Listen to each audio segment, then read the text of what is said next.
तो आज कल एक बार फिर मैं सुनील सर आपका बहुत बहुत स्वागत करता हूं। मेरे वीडियो को आप लाइक करिए, सब्सक्राइब कीजिए, शेयर कीजिए, जितना अधिक हो उतना पढ़िए बस। तो आजकल हम लोग देखिए एक बार फिर बताते हैं कि कक्षा 9 के पाठ 1 के आज हम लोग जो पढ़ने के लिए जा रहे हैं, तीसरा वीडियो पढ़ने के लिए जा रहे हैं, ठीक है ना। तो कक्षा 9 के पाठ 1 के तीसरा वीडियो आज हम लोग शुरू करते हैं। तो देखिए पाठ्यगत प्रश्न आपके किताब में भी दिया गया होगा, पृष्ठ संख्या आप 4 पर देख लीजिए। तो जो पाठ्यगत प्रश्न है आज उसका हम लोग अध्ययन करेंगे। थ्योरी वगैरह जो है ना बहुत लगातार हम लोगों ने पढ़ा है। तो आइए देखिए, कहता है इसमें कि निम्न में से पदार्थ को छांटो। कुर्सी, वायु, स्नेह, गंध, घृणा, बादाम, विचार, शीत, शीतल पेय, इत्र की सुगंध, ये सब दिया गया है। और इसमें से आपको जो पदार्थ होगा, देखिए जो जिसको आप देखते हैं, जिसके अंदर भार है, जिसके अंदर द्रव्यमान है, जिसको आप देखते हैं, जो स्थान घेरता है उसको पदार्थ कहते हैं। जिसको आप नहीं देखते, केवल महसूस करता है, वो पदार्थ नहीं है। ये कुछ नीचे दिए गए हैं, इसमें आपको बताना है कि कौन पदार्थ है कौन पदार्थ नहीं है, तो आपको बता देना है। समझते हैं बात को, इस चीज़ को। आइए देखते हैं।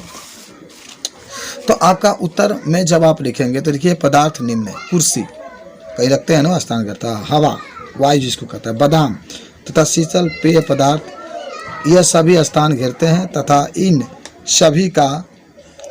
सभी का द्रव्यमान होता है। बाकी इन लोगों को छोड़ करके अगर इनको हटा दे तो जो आप देख रहे थे, आप किताब में देख लीजिएगा, जो स्नेह है, जिसको प्रेम भी कह सकते हैं, स्नेह वह पदार्थ नहीं है। समझिए बात को। गंध भी पदार्थ नहीं है, घृणा भी पदार्थ नहीं है, और विचार, जो विचार हम लोग प्रस्तुत करते हैं वो भी पदार्थ नहीं है, और इत्र की सुगंध भी पदार्थ नहीं है। चलिए तो समझ गए होंगे। अब आइए क्वेश्चन नंबर जो 2 है उसका हम लोग देखते हैं। निम्नलिखित प्रेक्षण के कारण बताइए। ये प्रश्न है, कहता है कि गर्मा गर्म खाने की गंध कई मीटर दूर से ही आपके पास पहुंच जाती है, लेकिन ठंडे खाने की महक लेने के लिए आपको उसके पास जाना पड़ता है। क्या बात है।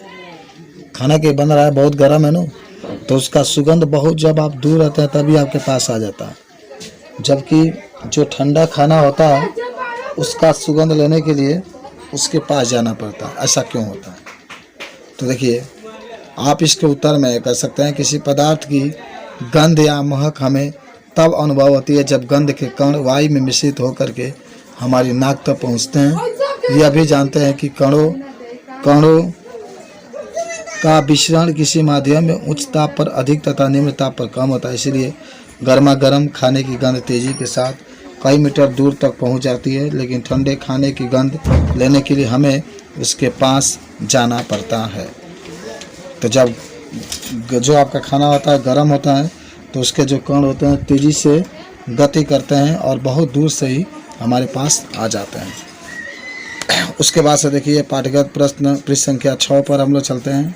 प्रश्न ये कहता है, किसी तत्व के द्रव्यमान प्रति इकाई आयतन को घनत्व कहते हैं। घनत्व बराबर द्रव्यमान बटा आयतन। घनत्व बढ़ने के साथ निम्नलिखित को अवरोही क्रम में व्यक्त कीजिए।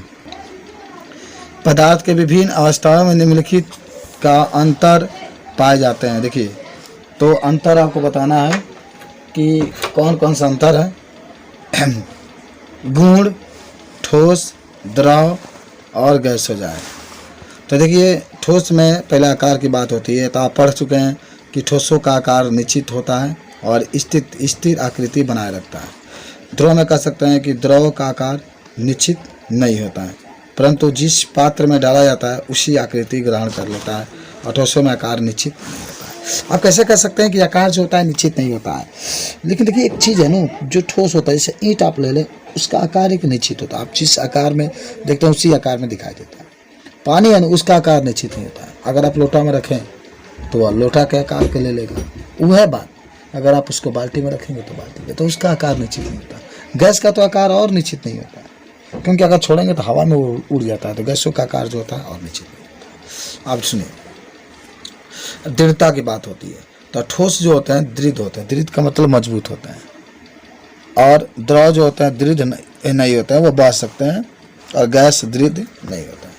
यानी ठोस के अंदर बहने का गुण नहीं पाया जाता, इसीलिए जो ठोस होता है वह दृढ़ होता है, लेकिन द्रव के अंदर दृढ़ता के गुण नहीं पाए जाते, द्रव बहने के गुण पाया जाता है। गैस के अंदर भी दृढ़, गैस भी दृढ़ नहीं होता।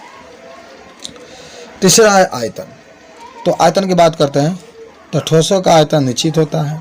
द्रव में कह सकते द्रव का भी आयतन निश्चित होता है, लेकिन गैसों का कोई निश्चित आयतन नहीं होता। वह तो जितना स्थान मिलता है उसी में रहे। 1 लीटर है, आप 20 लीटर के सिलेंडर में भरिए तो उसका आकार ले लेगा। हाँ, 1 लीटर को आप आधा लीटर वाले में आप भर सकते हैं, जो आपको जिस बर्तन में रखेंगे उसका आकार लेगा। संपीडीय शिथिलता, ठोस असंपीडीय होता है। संपीडीय का मतलब आप इसको दबा नहीं सकते हैं ठोस का। संपीडीय का मतलब दबाना तो नहीं दबा सकते, हाँ इसमें जोड़ा गया है तो। और द्रव बहुत कम संपीडीय किए जाते हैं और गैस बहुत अधिक संपीडीय होते हैं, ये भी बता सकते हैं। 5वां, कणों के बीच अंतराण्विक बल।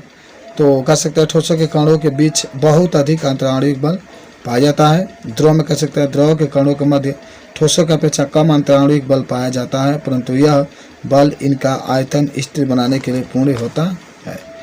अब उसके बाद से गैसों के कणों के बीच अंतराण्विक बल बहुत कम होता है, अर्थात नगण्य होता है। प्रत्येक कण स्वतंत्रतापूर्वक गति कर सकता है और अधिक से अधिक आयतन घेरता है। तो ये कुछ है ना ठोस द्रव गैस के बारे में। अगर कोई पूछता है तो इस चीज़ को हम लोग बता सकते हैं। चलिए कुछ और बातों को हम लोग अध्ययन करते हैं। तो इतना चीज़ तो हम लोगों ने जाना, और कोई पूछता है तो इस चीज़ को हम लोग बता भी सकते हैं। नेक्स्ट पर चलते हैं। देखिए कथा इसमें के निम्नलिखित पर टिप्पणी कीजिए। दृढ़ता के बारे में बताना है, संपीड्यता के बारे में, तरलता, बर्तन में गैस का भरना, आकार, गतिज ऊर्जा, घनत्व सब बताना। तो समझते हम लोग दृढ़ता का मतलब क्या होता है। तो कह सकते हैं दृढ़ता पदार्थ का वह गुण है जिसके कारण बाह्य बल लगाने पर भी पदार्थ अपना आकार नहीं बदलते, परंतु बल लगाने पर वह टूट जाते हैं। जैसे ठोस पदार्थ दृढ़ होता है। आप जानते हैं ना, दृढ़ का मतलब होता है बहुत मजबूत होना। ठोस बहुत मजबूत होता है, द्रव कम होता है, क्योंकि द्रव में बहने का गुण पाया जाता है, और गैस होता है उसमें सबसे कम आपकी दृढ़ता पाई जाती है। संपीड्यता की बात करें तो संपीड्यता का अर्थ है कि पदार्थ पर बल लगाने पर उसके कण एक दूसरे से समीप आ जाते हैं, जिससे उनका आयतन कम हो जाता है। ठोस पदार्थ तथा द्रव का संपीड्य नहीं किया जा सकता है, गैसों का आसानी से संपीड्य किया जाता है। संपीड्य का मतलब होता है दबाना, में लगता है बताता हूँ। ठोस को नहीं दबा सकते अच्छे तरीके से, द्रव को थोड़ा बहुत दबा सकते हैं, लेकिन सबसे आसानी से गैस को दबा सकते हैं। तो गैस में संपीड्यता का गुण सबसे अधिक पाया जाता है। अब तब एक चीज़ आता है जिसका नाम होता है तरलता।